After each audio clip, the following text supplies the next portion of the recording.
Halo teman-teman.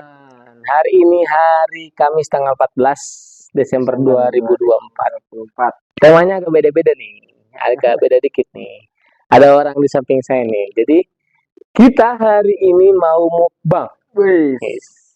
bang. Tapi disclaimer dulu nih ya. Jadi disclaimer dulu bahwa kita ngerjain ini tuh di jam istirahat. Sekarang tuh jam 12 lewat 30 menitan. Ya, Jadi kita tidak terganggu integritas dan tanggung jawab ya. Jadi aman pokoknya ya. mengisi waktu lah. Ya, betul. Kita mengisi waktu dengan hal yang produktif. Oke. Jadi hari ini ceritanya kita mau mukbang. Nah, mukbang apa tuh Pak Mus? Mukbang buah kakao. Udah pernah belum? Udah dong. Udah. Makannya doang kan? Makanan doang. Nah, tapi ini ada obrolannya dikit. Oke, siap. Jadi kita tadi saya habis panen di sekitaran parkiran di kantor yang di bawah. Nah, itu biasanya buahnya bagus-bagus. Sebelumnya kenalan dulu nih, kenalan dulu. Jadi di samping saya ini namanya Firdaus. Nah, jadi dia S1-nya di Unsud, S2-nya di IPB. Spesifikasinya ngambil penyakit atau fitopatologi. Jadi masalah penyakit tanaman dia jagonya nih. Ya, sambil belajar. Nah, makanya kita mau nanya nih, Bung yang tadi pertanyaan yang tadi, kenapa nih Pak Daus nih kalau ada di parkiran pohonnya cuma satu, biasanya buahnya bagus. Nah, Kenapa? Nah, itu mungkin karena tidak ada tanaman yang sama ya, intensitas terjadinya penyakit itu bisa berkurang. Itu mungkin satu ya. Cahaya ngaruh nggak? Cahaya ngaruh juga. Kalau misalnya cahayanya terlalu rimbun, nah itu juga kelembabannya bisa tinggi, terus nanti patogennya bisa beranak pinak di situ. Oh, berarti karena di pinggir parkiran, jadi pohonnya cuma satu, jadi intens cahaya langsung masuk ke pohonnya, buahnya jadi bagus gitu ya. Tuh. Nah, ini ada buah kakao. Jadi saya memanen dari dua pohon yang berbeda. Yang pertama sunrise. Ini warnanya merah-merah. Jadi ini mudanya warnanya ungu. Terus matang jadinya warnanya merah. Ada lagi satu lagi cas. Ini warnanya hijau.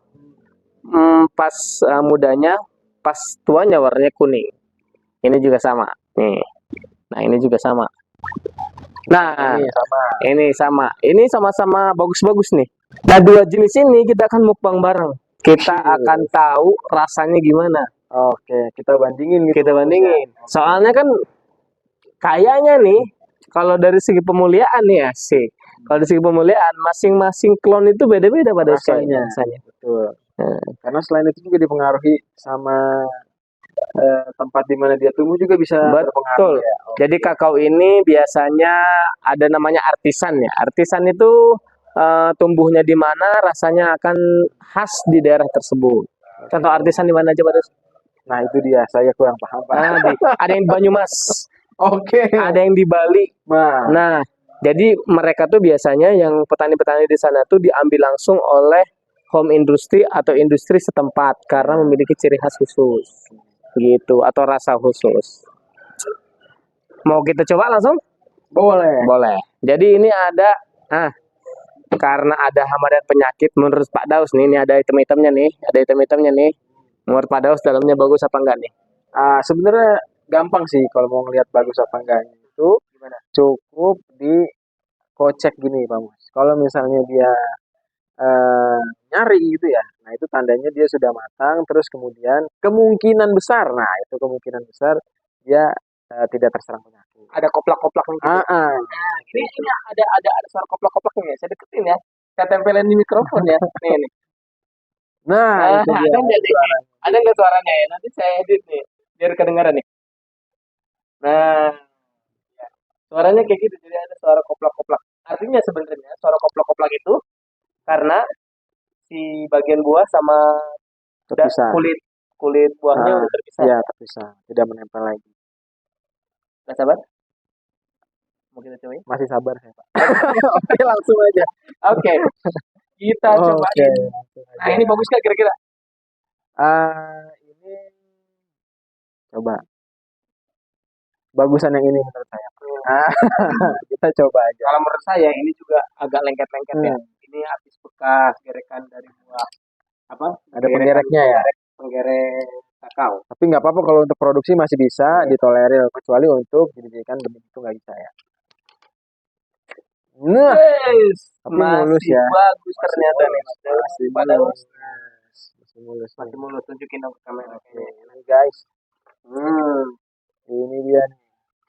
Karena pulpnya nggak dipakai, nah ini bisa kita nikmati sebenarnya. Nanti bijinya itu bisa dipakai untuk pembuatan coklat. Nah, jadi lepeh kita kasarnya. Nanti habis ini kita akan bawa ke bioindustri, habis itu kita fermentasi. Iya, jadi ini coklat eh, daus dan mus. Bukan, Ada cita eh, rasanya ya. kan ada cita kopi rasa luwak daun ya. dan mus. Kita coba ya. Coba. Oke, kita coba. Him. Hmm, Buat Pados gimana?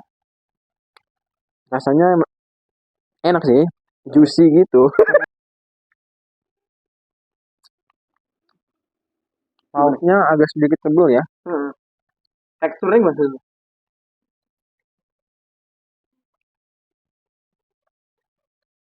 Teksturnya apa ya?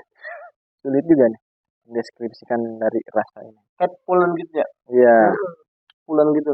Hmm. Jadi ada kakao tuh ada yang Lembek ya, pautnya ya. lembek, pautnya ada yang Ini agak tebal gitu. kayak agak kental gitu. Pulen loh. Dan ini rasanya manis asam. Ada manis, ada asamnya. Ada manis asamnya. Banyakan manis, dominan manis atau manis asam? Dominan manisnya sih. Yang manis ya.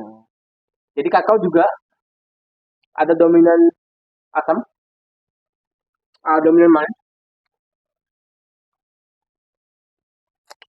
Mantap. ada perpaduan keduanya. Nah ini yang tadi ya, ini yang hijau, matangnya warna kuning. Nah dalamnya masih bagus tadi ya. Berarti hamanya tadi nggak sampai ke dalam. Kita bongkar coba yang ada hamanya ya. Yang ada hamanya kita kira-kira kena nggak ya sampai dalam.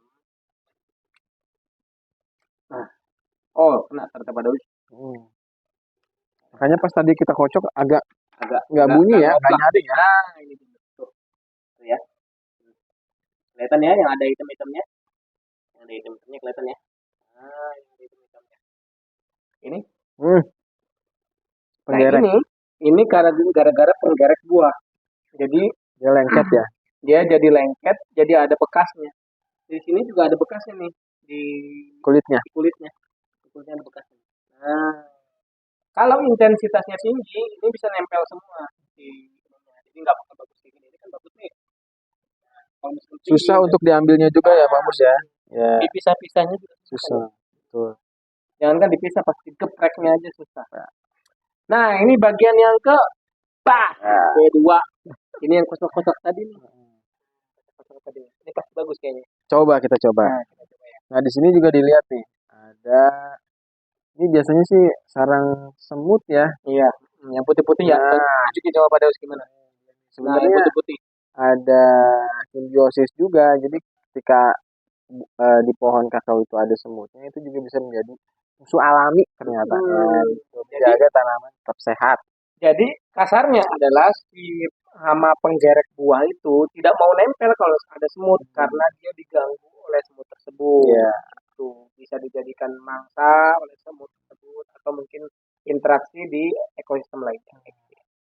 Dua-duanya koslak nih teteh. Oke, bisa dicoba di Jadi coba kupas saja, Bang. salah satu yang ini ya tadi ya. Yang putih-putihnya katanya. Nah, bongkar. Wah, kayak belah duren ya.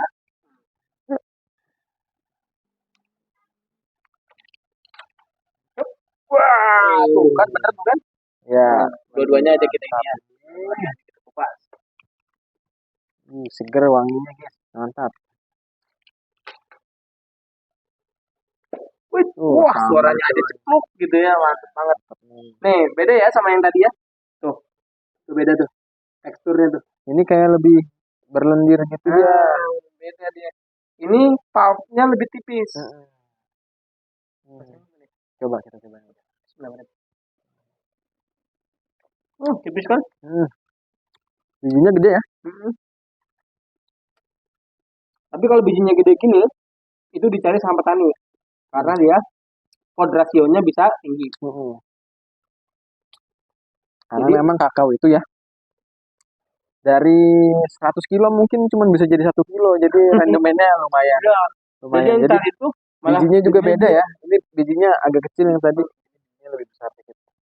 Dan pulpnya lebih tipis. rasanya juga agak aneh ya, beda sama yang tadi. Kalau tadi pulen ya, kalau ini Cenderung asam kayaknya ya. mm-mm, Ada asamnya. Tapi fruity sih maksudnya. Tetap seger. ini asamnya lebih dominan daripada yang tadi ya. Ini nyinger nyinger, nyinger nyinger. Mungkin nggak ngantuk lah. Pulpnya lebih tipis. Papanya lebih tipis. Ini kalau jadi varietas, ini kayaknya bakal pod rasionya. Kalau pod rasionya itu kan 28 berapa ya? Yang ini kayaknya lebih besar. Ini B50 lebih tinggi ya. Jadi semakin semakin kecil pod yang dihasilkan untuk 1 kilo, itu berarti pod rasionya tinggi. Itu kalau misalkan B50 misalkan 25, ada varietas yang 15. Berarti rendemennya memang lebih tinggi. Oke. Itu jadi salah satu ini, Kelebihannya. salah satu penilaian varietas. Jadi, Mantap. jadi disclaimer ya, posisi kameranya berubah-berubah karena memori handphonenya nggak cukup. Doain ya, bisa bisa beli handphone yang agak enakan. Ruangannya lebar, ruang penyimpanannya. Menurut Pak Daus, enakan yang mana? Yang hijau atau yang ungu? Menurut saya ya. Karena ketika kita makan buah itu nyarinya yang segar-segar ya. Nah, ini nih. Yang Yang asam. kayak gini nih ya, yang sedikit asamnya lebih tinggi tapi dia masih segar. Tapi kalau nyari yang manis nggak suka asam, enaknya yang hijau. Dia pulen juga. Ya, lebih tebel daging buahnya. Pulpnya lebih tebal. Mantap. Mantap. Jadi segitu aja kita mukbangnya hari ini. Jadi masalah kalau mukbang kita, kalau misalnya kakao itu selera ya. Jadi ada yang seneng sama asam, ada yang seneng asam tapi manis, ada yang seneng manis juga. Jadi kebetulan di BSI Petri itu ada plasma nutah kakao. Jadi berbagai rasa itu ada di sini. Makanya saya ngajak Pak Daus buat mukbang. Karena biar tahu, biar nggak cuman satu orang doang yang ngerasain ya. Gitu. Kalau preferensi saya seneng yang manis. Gitu, seneng yang hijau. Ada satu kata dua kata terakhir? Oke, tetap semangat menjalani hidup. Semangat terus lah pokoknya. Oke. Jadi terima kasih teman-teman telah menonton. Jangan lupa subscribe channel saya dan jangan lupa subscribe channel Pak Daus. Ada di bawah sini nih channelnya. Ada di deskripsi ya. Saya belum bisa ngedit ya. Deskripsi aja deskripsi. Oke. Saya cantumkan di deskripsi nama channelnya. @mfo Lupa. Pokoknya di deskripsi ya.